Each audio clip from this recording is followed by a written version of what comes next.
Salut les amis. C'est Paolo. Bienvenue sur FastProg. Nous allons ensemble raccorder deux paires de DIR10 en série.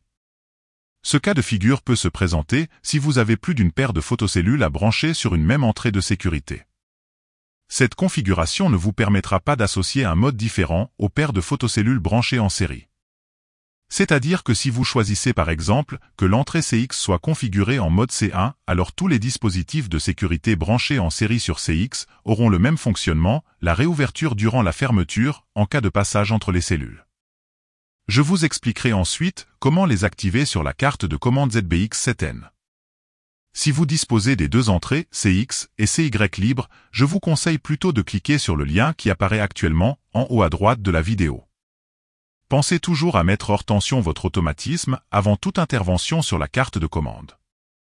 Vous n'êtes bien évidemment pas obligé d'effectuer votre câblage dans l'ordre présenté maintenant.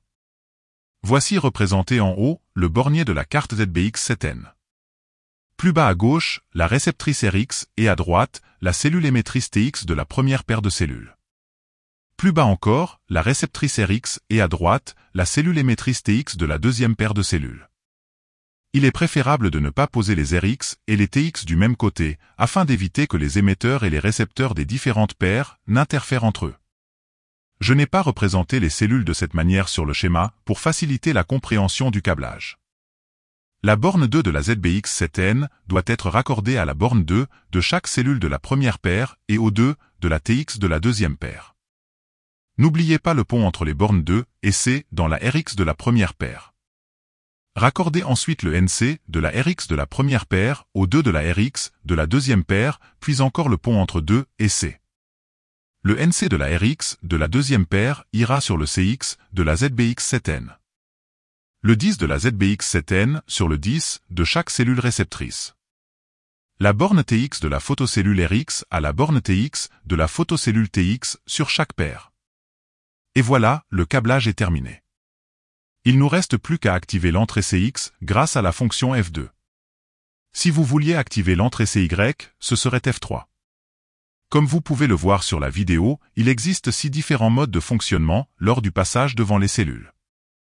Nous allons dans notre exemple activer le mode C1 pour la réouverture durant la fermeture des cellules raccordées sur CX. Pour cela, appuyez sur la touche entrée de la ZBX7N jusqu'à voir apparaître F1. Puis appuyez sur la flèche de droite pour atteindre F2. Appuyez sur Entrée, l'écran affiche Off. Appuyez sur la flèche de droite, l'écran affiche C1. Afin de valider le choix, appuyez sur Entrée, l'écran revient sur F2. Enfin, appuyez sur ESC, l'écran s'éteint.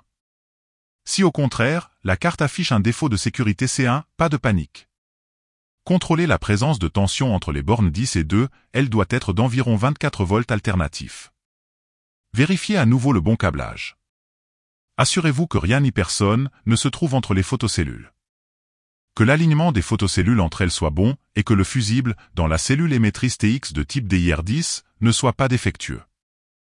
En dernier recours, si après tous ces contrôles, le défaut C1 persiste, alors le test le plus efficace consistera à débrancher les photocellules, les décrocher des piliers, de les apporter à proximité de la ZBX7N, de les espacer de 1 mètre l'une de l'autre, et de les raccorder avec des fils apparents uniquement.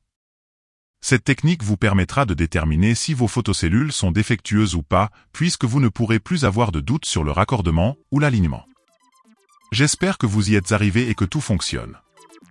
Si cette vidéo vous a permis d'être plus rapide et efficace, continuons à travailler ensemble. N'oubliez pas le pouce ou le petit commentaire, et n'hésitez pas à vous abonner afin de découvrir le monde facile de FastProg. De nouvelles vidéos sont fréquemment ajoutées à la chaîne. Voici des liens directs vers d'autres tutos pour la mise en service de votre automatisme, la programmation des télécommandes et une multitude d'autres informations. Arrivederci alla prossima!